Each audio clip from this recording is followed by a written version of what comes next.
Um, so you are up to chapter 8 or through chapter 8 in Pride and Prejudice? I think it's up to chapter 8. Okay, great. And so what do you find so far? Do you like it, not like it? If you like, what do you like? If you don't like, what do you not like? I like it, and I think the main reason why I like it is because of the dynamics between the main characters. I think I'm like starting to get who's who because at first the names were a little hard for me to like connect with the actual people, Mhm. but I think I got it now. I liked the dynamic between Mr. Bingley and Jane, I think, is the oldest daughter, but the one that I'm more interested in is the one between Mr. Darcy and Elizabeth because in the beginning he like didn't like Elizabeth and thought she wasn't handsome enough for him to dance with or whatever, but now there was a passage about how like he's starting to see things differently. So I think maybe that's going to be like a major theme later on, which I think is going to be really interesting. Got it. Well, But yes, you are seeing where things are headed. So let's focus in on Darcy and Elizabeth. So first, what do you make of his? I know one way to look at when he says she's not handsome enough right in front of her is just incredibly rude. He's an yeah. incredible jerk. So how do you take that whole scene? Well, that made me not like him for one. Um, and I didn't think he was gonna like make a change in his character. So it was interesting when I read that, oh, he's starting to like so and so or whatever. One thing that the book clarified that I thought was interesting was that they clarified vain, like being vain from prideful. I just forgot which one they said he was, but and they connected it to him because he was like rude and wants everyone to think of him in a certain way. Yeah, no, there's a paragraph. I'm pretty certain we're talking about the same paragraph where they distinguish between pride and vanity. And as I recall it, Yeah, pride is that's it. about how you feel about yourself. Vanity is about how other people think of you. That's it. Um, well, before digging into that, and that's an important distinction, um, if somebody had treated you the way Darcy treated Elizabeth, would you ever talk to that person again?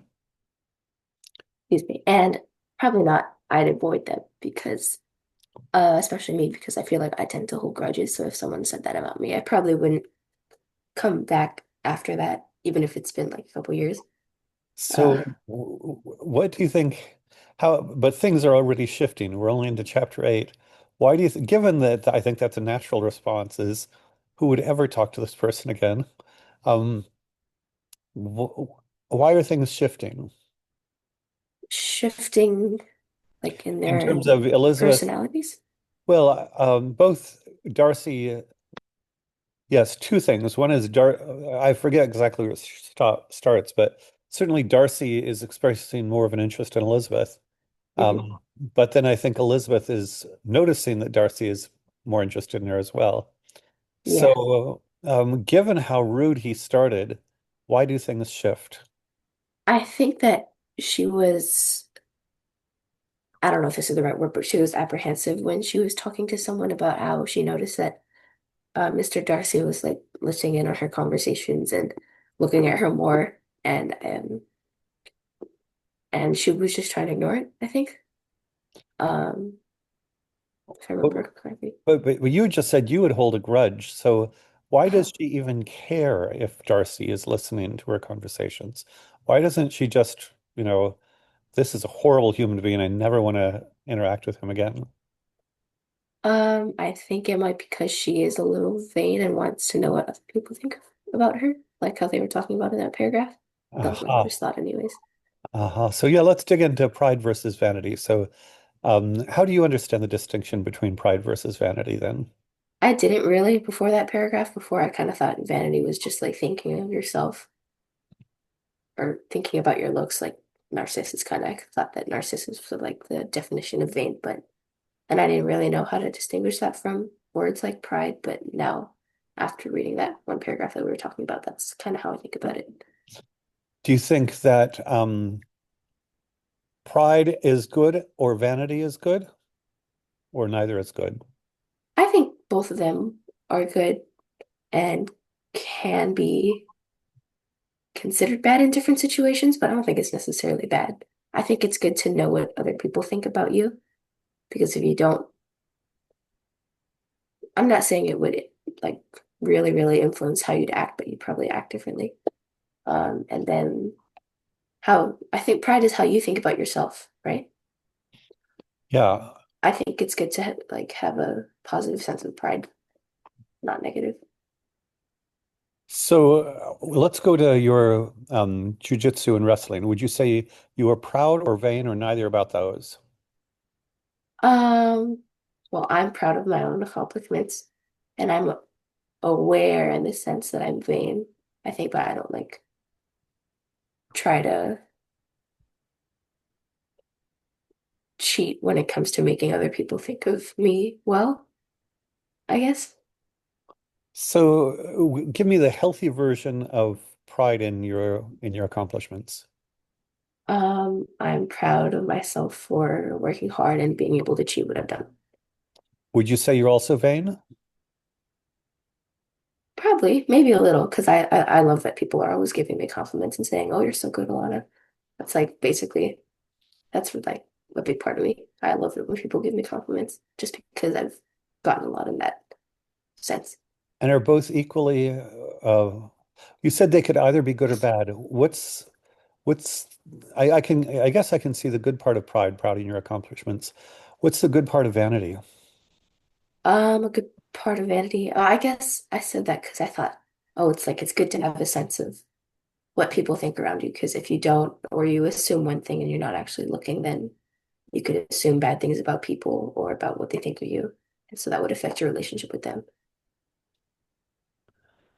Got it. I guess what I'm wondering is, insofar as pride only depends on you, then you can be proud, even if you lost a match, you could be proud of how hard you worked for it. Yeah, My for sense sure. is with vanity, you're kind of dependent on the opinion of others. And so maybe if you're attached to vanity, people admire you when you win, but if you have a bad day, then they may not respect it. I don't know. Does that seem right that vanity, you're dependent on other people's opinion, whereas pride is Yes. with you? Yeah, that makes sense. Um, so going back to Darcy and Elizabeth, do you think that they're primarily, are both of them proud or both of them vain, or what are we getting in terms of pride versus vanity on those two? I think that Mr. Darcy is has pride, I think, but I'm not really sure what vanity has to play when he or especially when he comes around and starts to think, oh, I missed something in Elizabeth, right? Because that was himself making that decision. Hmm. Um, maybe internally that didn't mention that like he was worried what she thought of him, so that could be vanity. I don't know. Hmm. Um, Does it make a difference? Suppose, somebody didn't want to dance with you. Is it more acceptable if it's out of pride or if it's out of vanity, or it doesn't make any difference? The guy's a jerk and we don't want to have anything to do with him either way. I feel like it would be bad either way, or both of them would be bad in that sense.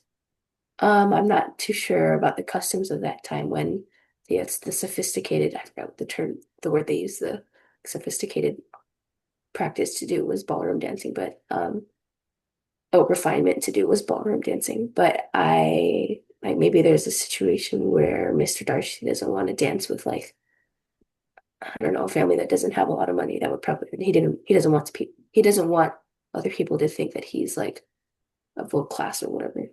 That would probably be something Got it. where he'd be vain. I don't know. Just something that came to mind. That's okay. We're still figuring out. You're only 8 chapters in. Do we have any idea why the book is called Pride and Prejudice at this point? Well, pride because of the concepts that we've been talking about now, but I'm not sure about prejudice, and also I'm not completely sure about the definition of prejudice, so I couldn't tell you right now. Hmm. Got it. So suppose, do you know what a romantic comedy is? Like a rom-com film? Yeah, I do. I think so.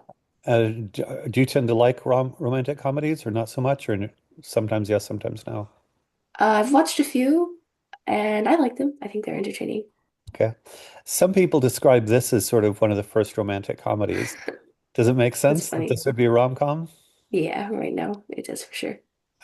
Yeah, so in which case, where does the comedy come from?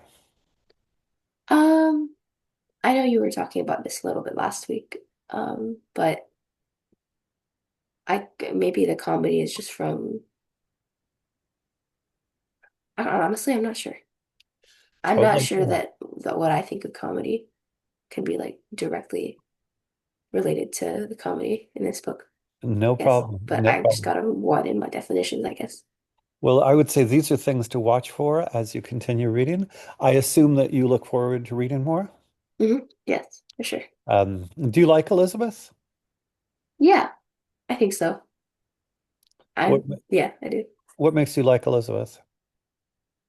Um, well, I like how she was like, "Oh, that guy's a jerk off," when he Hmm. said, and I liked her, and I honestly like how she's like, a little vulnerable and tends what and cares what he thinks about her. Hmm. Just talking about that because, um, if she was just like, "No, I'm not going to think about him again because I'm holding a grudge," then that wouldn't be too interesting. Hmm. I think you've gotten far enough, but at one point, and this seems like a side issue, but and maybe a small side issue, but it mentions she's a big reader. Have you gotten to the part where it talks about how she's a big reader? I don't remember that. Okay, No, maybe maybe it's not the now. next chapter or something, but it That I turns out like her she's even a, more than. I was going to say, I would assume that you Yeah. like her as a reader. How about Darcy? Like him, not like him? I'm not sure yet. Not sure yet because I'm sure he could be one of those dark and brooding characters in that rom-com that are really interesting and fun to watch about, to read about. Uh-huh. But in the beginning, I didn't really like him because of that. Oh, I don't want to dance with her scene. Of course, of course. No, I think it's useful when you're reading a book to like the characters, or at least to be intrigued by the characters.